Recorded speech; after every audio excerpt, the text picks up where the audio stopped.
Pagkakabod o pagmimina ng ginto ang isa sa ikinabubuhay ng karamihan ng mga residente sa Barangay Malaya sa bayan ng Labo, Camarines Norte.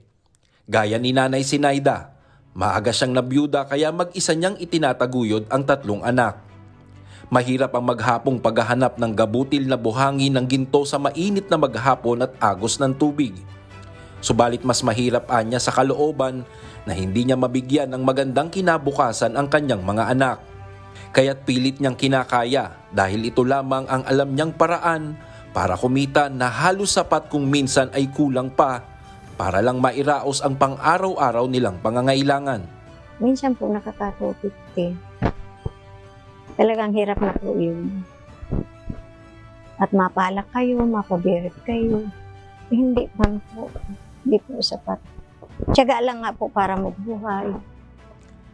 Kaya't kung may magkakasakit sa kanilang pamilya, mabigat para sa kanila ang gastusin para magpakonsulta sa doktor at bumili ng gamot. Lalo na at nasa 69 na kilometro ang layo ng kabayanan o ng ospital sa kanilang barangay. May binibigay namang libreng gamot ang Barangay Health Center galing sa punong bayan. Subalit aminado ang mga opisyal na kulang ito. Sa isang taon po, mga 3 beses, ganun. Pag may dumadating pong supply, hinahati-hati po yan sa 18 barangay dito sa South Road. Siyempre po, kulang naman yan para sa marami po kasi dito tayo mga mamamayan. Kapos din ang asente namin. Wala ding gamot. Marami din kaming mga may sakit na ganito dito. Sabi ko nga, bahala lang ako sa taas. Talagang babawiin ang buhay ko, wala man akong magagawa niyan. Dagdag pa sa pahirap sa mga residente kapag tag-ulan. Dito sa ilog na ito, nagmimina ng ginto at kumukuha ng ikabubuhay ang mga residente sa Barangay Malaya. Pero ang ilog na ito rin ang nagiging dahilan para mahirapan marating ng mga medical services ang naturang barangay. Pag umapaw kasi ang tubig ng ilog sa spillway na ito, totally isolated ang Barangay Malaya at walang sino mang residente na makakatawid dito.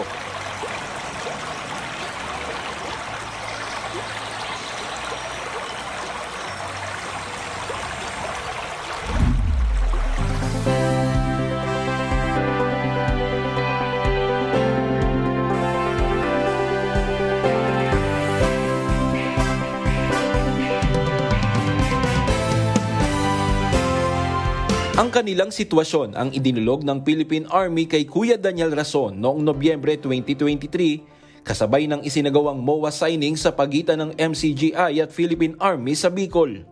Through immersion ng MCSSP o katropa namin, doon po namin nakita or nalaman na nangangailangan tayo ng immediate na medical, dental at iba pa pong serbisyo. So, nakipag-ugnayan po kami sa MCGI para maibigay itong klaseng tulong na to. So, napaunlakan po yung request namin, kaya nandito po tayong lahat. Kaya naman sinamantala na ni Nanay Sinaida at mahigit 1,200 niyang kabarangay ang medical mission sa kanilang lugar. So, napakaganda nito pagkataon ito. First time na mangyari sa Barangay Malaya na magkaroon ng itong kompleto na. May medical, may dental, may optical, mayroong pa-feeding. So, mayroon pa mga libreng gamot. Sa unang pagkakataon, naranasan ng mga taga-Barangay Malaya sa loob ng isang araw ang makapagpatingin sa hindi lamang isa kundi 7 doktor na kasama sa medical mission ng MCGI katuwang ang Philippine Army.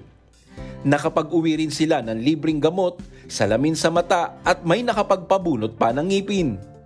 Ito po mga bagay na ito hindi kayang gawin ng munisipyo sapagkat napakalaki po ng gastos ng pera na pinakinakailangan dito. Ngunit hindi po sila nagkakait ng kanilang tulong. At minamahal ko mga kababayan, dito po sa barangay ng Malaya, sana maramdaman po natin at pangarapin natin na hindi lang tayo ang makinabang sa programang ito. Ipagdasal po natin sila.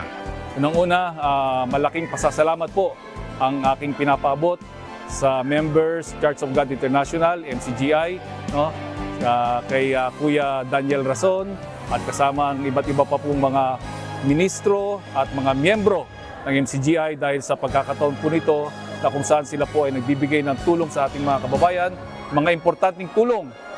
Natutuwa ang aming puso ng lubos dahil sa nakikita nating kolaborasyon.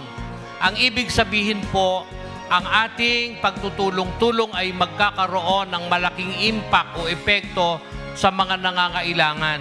At pinupuri natin lagi naman ang papuri ay sa Panginoon, lahat ng pagtatagumpay, lahat ng karangalan ay sa Diyos.